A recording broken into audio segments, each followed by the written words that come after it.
প্রযুক্তি যত উন্নত হচ্ছে সাইবার অপরাধীরাও তত বেশি বুদ্ধিমান হয়ে উঠছে। একটা সময় ছিল যখন শুধুমাত্র একটা SMS অথবা একটা ইমেল দিয়ে প্রতারণা করা হতো, এখন সেখানে AI চলে আসছে, ডিপফিক চলে আসছে বা সোশ্যাল ইঞ্জিনিয়ারিং চলে আসছে। এইগুলো দিয়ে আসলে অপরাধীরা যে কোনো মানুষকে অনলাইন প্রতারণা ফাঁদে ফেলছে, বুঝতে পারছে না। ম্যাক্সিমাম শিক্ষিত লোকেরাও এর শিকার হচ্ছে। সো আজকের ভিডিওতে 2026 সালে এমনই 5টি অনলাইন স্ক্যামিংয়ের কথা আলোচনা করব, যেটা শোনার পর আপনি নিজে সচেতন হবেন। আর এই ভিডিওটা যদি আপনি আপনার টাইমলাইন শেয়ার করে দিতে পারেন, তাহলে আপনার ফ্রেন্ড লিস্টে থাকা সকলেই সচেতন হবে, স্ক্যামিংয়ের হাত থেকে নিজেকে রক্ষা করতে পারবে। চলুন তাহলে শুরু করি। Number 1, AI voice clone scam. এইটা এখন সবচেয়ে বেশি হচ্ছে। কেন জানেন?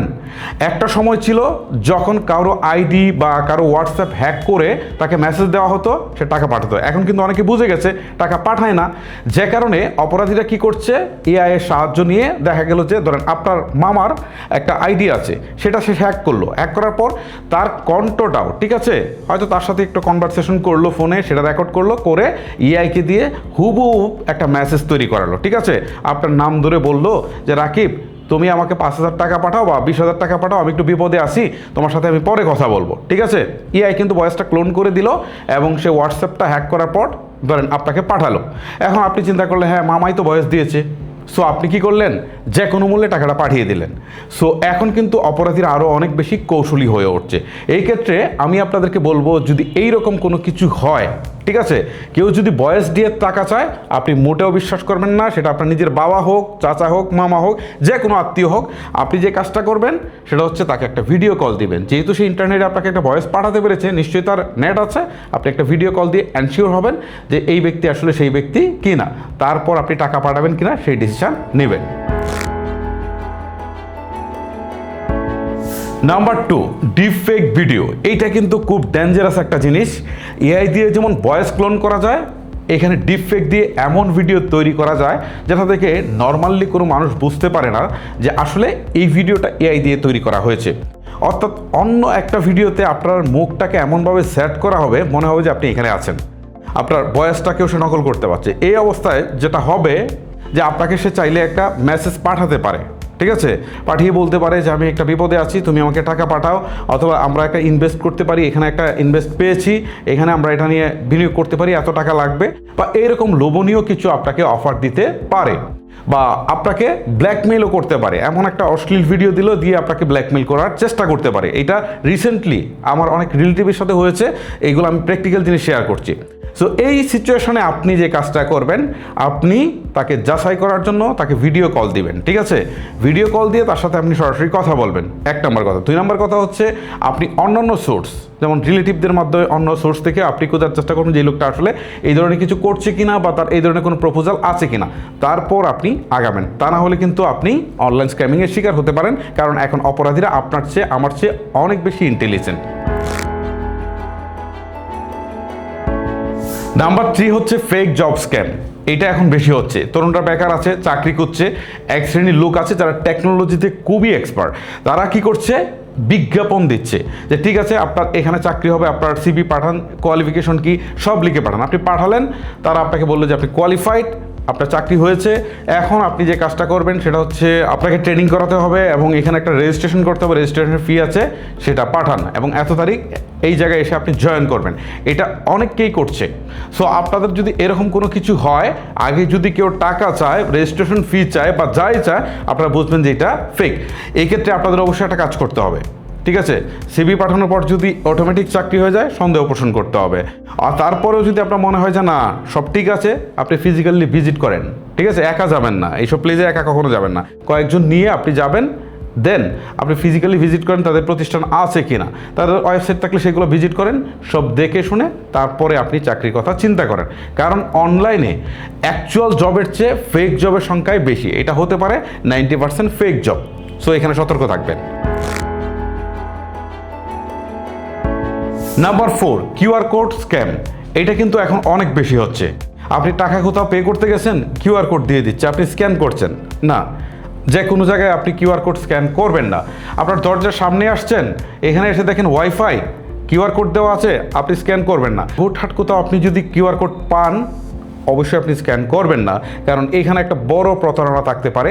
এইটা স্ক্যাম করার পর আপনার অ্যাকাউন্ট থেকে টাকা কেটে নিয়ে যেতে পারে। অপরাধীরা এখন অনেক বেশি চতুর, অনেক বেশি টেকনোলজিতে এগিয়ে। সো এই ক্ষেত্রে আপনাকে অবশ্যই চিন্তা করতে হবে যে ট্রাস্টেবল কোনো জায়গায় আপনি আসলে এই কিউআর কোডটা স্ক্যান করছেন কিনা, আদারওয়াইজ অন্য কোনো জায়গায় সহজে করবেন না। সেটা ফ্রি ওয়াইফাইয়ের জন্যই হোক বা যে কোনো কারণে হোক, অ্যাভয়েড করে যাবেন। তা না হলে আপনি প্রতারণার শিকার হতে পারেন বা আপনার ফোনটা হ্যাক হতে পারে। Number 5, WhatsApp account hacking. এটা কিন্তু খুব সহজ। কেউ আপনার নাম্বারটা দিয়ে তার ফোনে লগ ইন করার চেষ্টা করলো, তখন একটা কোড যাবে সিমে আর কি, হ্যাঁ, সে আপনাকে ফোন করে বলবে যে আমার একটা কোড ভুলে চলে গেছে, আপনি দেখেন SMS একটা কোড আসছে, জাস্ট এটা একটু বলেন। তো আপনি মনে করলেন যে হ্যাঁ, ভুলে হয়তো কিছু একটা চলে আসছে, আমি বলি, জাস্ট বললেন, অ্যাকাউন্ট হ্যাক করে নিয়ে নিল। এছাড়াও বিভিন্নভাবেই হচ্ছে ফিশিংয়ের মাধ্যমে আপনার হোয়াটসঅ্যাপ অ্যাকাউন্টটা হ্যাক করতে পারে। সো এই ক্ষেত্রে আপনাকে সচেতন হতে হবে। এখন বেশিরভাগ সময় যেটা হোয়াটসঅ্যাপে হচ্ছে সেটা হচ্ছে যে কারো হোয়াটসঅ্যাপ অ্যাকাউন্ট হ্যাক করে তার লিস্টে থাকা দেখা গেল যে বন্ধু বান্ধব বা কাছের লোক যারা আছে তাদেরকে হচ্ছে টাকার জন্য মেসেজ পাঠায়। এটা এখন সবচেয়ে বেশি পপুলার এবং সবচেয়ে বেশি স্ক্যাম হচ্ছে এইটা দিয়ে।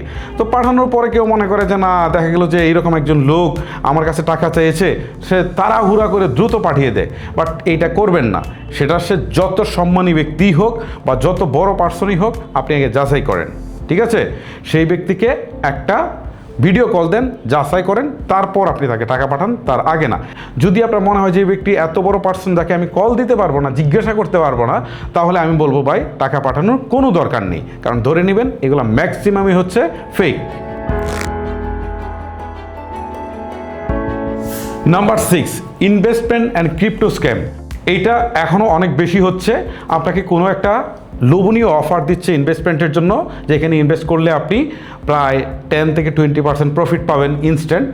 সো এরকম যদি কোনো কিছু আপনার সামনে আসে, বিজ্ঞাপন হোক যাই হোক, আপনি অবশ্যই পুঙ্খানুপুঙ্খানুভাবে যাচাই করবেন, কারণ এইগুলার 90 থেকে 99% স্ক্যাম হওয়ার সম্ভাবনা থাকে। সো আপনি অ্যাভয়েড করে যাবেন। Number 7, fake customer care scam.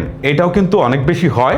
আপনি যখন গুগলে গিয়ে কোনো প্রতিষ্ঠানের কাস্টমার কেয়ার নাম্বার খুঁজেন, ঠিক আছে, তখন আপনি একটা নাম্বার পেয়ে যান। অনেকেই করে কি, এরকম একটা ভুয়া সাইট তৈরি করে রাখে, আপনি সেখানে যান, একটা ভুয়া কাস্টমার কেয়ার নাম্বার পান, দেন তাদেরকে কল দেওয়ার পর আপনার কিছু ইনফরমেশন চায় তারা, সেগুলো আপনি দিয়ে দেন। মনে করেন যে না, আমি তো কাস্টমার কেয়ারে ফোন দিয়েছি, তখন পরবর্তীতে দেখা গেল আপনার ব্যাংকের অ্যাকাউন্ট বা অন্য কোনো সেন্সিটিভ জিনিসের নিয়ন্ত্রণ তারা তাদের নিয়ন্ত্রণে নিয়ে নেয়।